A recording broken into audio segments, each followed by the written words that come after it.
Good evening my dear student. आइए हम बात करते हैं मेथड्स ऑफ कुकिंग क्या होता है।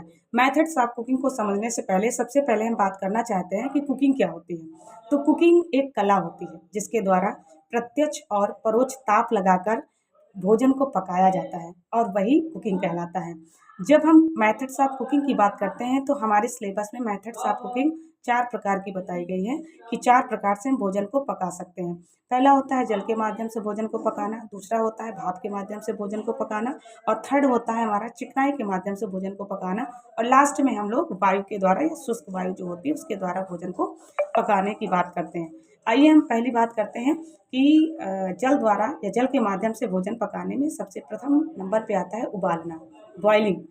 तो जब हम खाद्य पदार्थ को 100 डिग्री सेंटीग्रेड पर उबालते हैं या उबलते हुए पानी में खाद्य पदार्थ को डालते हैं उबालने के लिए, जैसे मान लो हमने आलू को उबालने के लिए डाला, तो जब हम पानी को उबलते हुए या खौलते हुए पानी में जब आलू को डालते हैं तो आलू का जो स्टार्च होता है वो फूल जाता है। कहने का तात्पर्य है कि टेम्परेचर के संपर्क में हमारा स्टार्च जैसे ही आता है तो स्टार्च के छोटे छोटे कणों में डिवाइड हो जाता है और छोटे छोटे कणों में डिवाइड हो जाने की वजह से उसमें फुलाव आ जाता है या वो फूल जाता है और फूलने की वजह से वो नम हो जाता है और जिससे कि डाइजेस्टिबल बन जाता है हमारा फूड और आसानी से पचने योग्य हो जाता है। अब हम बात करते हैं जैसे कि मान लो प्रोटीन को ले लो। अगर हम कच्चे मांस की बात करें, अगर हम कच्चा मांस खाएं तो उसे हम पचाना बड़ा ही मुश्किल हो जाएगा। लेकिन जैसे ही हम मीट को टेम्परेचर के संपर्क में लाते हैं तो मांस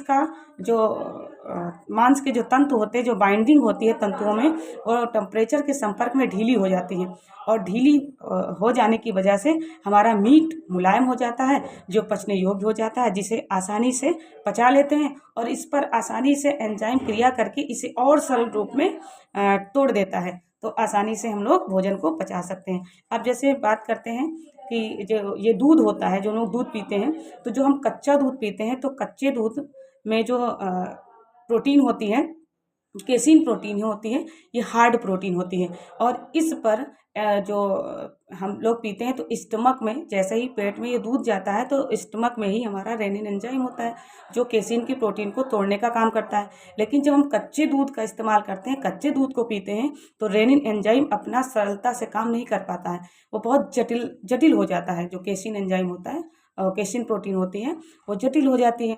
तो रेनिन एंजाइम काम करता है लेकिन स्लो मोशन में काम करता है, उसे बड़ा टाइम लगता है डाइजेस्ट होने में। लेकिन जब हम दूध को उबाल कर पीते हैं तो दूध को उबाल कर पीने से हमारी जो केसिन प्रोटीन होती है उस पर रेनिन एंजाइम सरलता से काम कर लेता है, उसको ब्रेक डाउन कर देता है, तोड़ देता है, आसानी से डाइजेस्टेबल भी बना देता है और डाइजेस्ट हो जाता है, जिसकी वजह से हमें किसी प्रकार की कोई भी समस्या नहीं होती है। नहीं तो कच्चा दूध या कच्ची अवस्था में जो भी खाद्य पदार्थ खाते हैं तो उनको पचने में टाइम लगता है, हो सकता है वो ना पचें तो आगे समस्या भी उत्पन्न कर सकती हैं। इस तरीके आगे हम बात करते हैं कि भाप के माध्यम से भोजन को पकाना। जैसे सबसे सर्वोत्तम विधि जो भोजन पकाने की मानी गई है वो है स्टीम के द्वारा, जो स्टीमिंग प्रोसेस होती है ये सबसे बिल्कुल बेस्ट मानी गई है।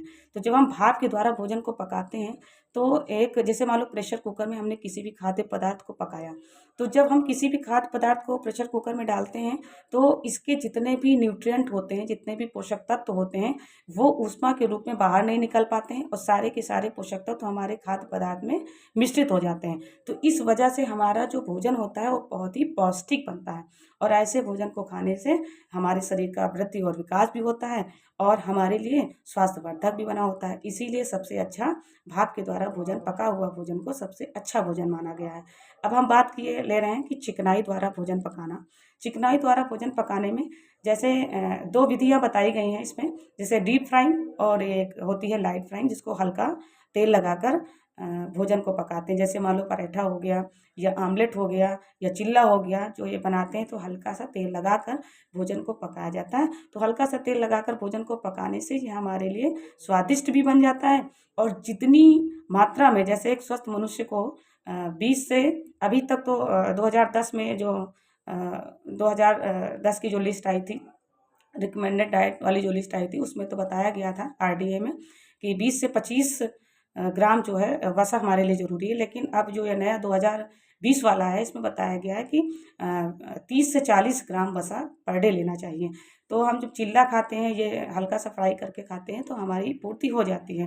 दूसरी बात, ये डीप फ्राइंग क्या होती है, जब हम अधिक तेल में किसी भी खाद्य पदार्थ को तलते हैं तो उसे हम डीप फ्राइंग कहते हैं। बिल्कुल तल कर निकालते हैं, जैसे मान लो समोसा बनाना, कचौड़ी बनाना और पूड़ियाँ बनाना, तलना, तो ये होता है डीप फ्राइंग के अंतर्गत। लेकिन कभी कभी क्या होता है कि जैसे हम उसी तेल को बार बार यूज करते रहते हैं, जैसे मान लो आज हमने कचौड़ी बनाई, वो तेल बच गया, कढ़ाई में रख दिया, कल हमने फिर उसको चढ़ा दिया, फिर हमने पूड़ी को तल लिया, फिर थोड़ा सा बच गया, फिर उसको बंद करके रख दिया कढ़ाई को, तीसरे दिन फिर उसी तेल का यूज कर लिया, कुछ बना लिया। तो इस तरीके से लगातार बार बार तेल को गर्म करने से इसमें एक एक्रोलिन नाम का या एक्रेलिन नाम का जो एक्रोलिन नाम का जो विषैला तत्व होता है वो बन जाता है, जो हमारे लिए बहुत ही घातक सिद्ध होता है।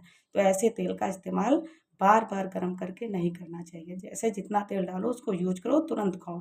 डालना है तो दूसरा न्यू तेल का इस्तेमाल करिए। दूसरी लास्ट में हम बात करते हैं कि वायु के माध्यम से या शुष्क वायु के द्वारा जो भोजन को पकाया जाता है। तो वायु के माध्यम से भोजन पकाने में सबसे बेस्ट आज तक जो वेरी इंपॉर्टेंट है, जैसे सेकना, भूनना, ये दो इतना इम्पॉर्टेंट है। और व्यक्ति इन दोनों को एक ही जैसा समझता है, भूनना सेकना, इसमें कोई अंतर नहीं। लेकिन इसमें एक माइनर अंतर ये है कि जो सेकना होता है, इस खाद्य पदार्थ को डायरेक्ट हम आग के संपर्क में लाते हैं, मतलब टेम्परेचर के संपर्क में हम खाद्य पदार्थ को लाते हैं, तो उसे हम सेकना कहते हैं। लेकिन जब हम डायरेक्ट खाद्य पदार्थ को संपर्क में नहीं लाते हैं, अप्रत्यक्ष रूप में लाते हैं, तो उसे हम भूनना कहते हैं। जैसे मान लो आलू को ही भूनना है, तो अगर हम अंगारों में डायरेक्ट आलू को रखेंगे तो उसके सारे खाद्य पदार्थ या पोषक तत्व हैं वो तो नष्ट ही हो जाएंगे, और उसके ऊपरी जो परत है वो भी भूनकर जलकर राख हो जाएगी। तो इस तरीके से हम खाद्य पदार्थ को नहीं पका सकते हैं। सेकने में क्या करते हैं कि हम डायरेक्ट लौ को खाद्य पदार्थ पर रखते हैं और सेकते हैं डायरेक्ट, जैसे कि रोटी सेकना, रोटी सेकते हैं हम लोग, और भी खाद्य पदार्थ को सेकना होता है तो डायरेक्ट हम आग का इस्तेमाल करते हैं। तो इससे हमारे खाद्य पदार्थ आसानी से पक जाता है और हमारे स्वास्थ्य के लिए अच्छा भी होता है। और इसमें आता है कि भट्टी के द्वारा भोजन को पकाना, जैसे तंदूरी, तो उसको भी हम डायरेक्ट आग के संपर्क में लाते हैं। ये क्वेश्चन पूछा जाता है कि डायरेक्ट आग के संपर्क में लाने, भोज्य पदार्थ लाने से कौन सी विधि के अंतर्गत होता है, तो हम उसको सेकना विधि कहेंगे। तो इस तरीके से आपने देखा मेथड्स ऑफ कुकिंग, 4 प्रकार की हमारे मेथड्स बताए गए हैं, और इन्हीं 4 प्रकार से यदि हम भोजन को पकाते हैं तो हमारा भोजन और भी स्वादिष्ट बनता है, पौष्टिक युक्त बनता है, और हमारे स्वास्थ्य के लिए भी अच्छा होता है। लेकिन जब हम इन छोटी छोटी बातों को ध्यान में नहीं रखते हैं तो हमारा भोजन पौष्टिक होते हुए भी वो हमें पौष्टिकता का आभास नहीं कराता है, हमारे लिए वो पौष्टिक नहीं बनता है, और हमारे स्वास्थ्य के लिए वो नुकसानदेह हो जाता है, जिससे कि हमारे स्वास्थ्य पर हानिकारक प्रभाव डालता है। तो इन छोटी छोटी बातों को आप सब ध्यान से इसको देखिए, इसको सुनिए और जानकारी लीजिए, क्योंकि भोजन करना, भोजन पकाना ये बहुत ही बड़ी अपने आप में प्रक्रिया है, जिसे बड़े ही सावधानी के साथ करना चाहिए। तो बस हमारा वीडियो यहीं तक था, आगे हम कुछ नहीं कहेंगे। जय हिंद, जय भारत।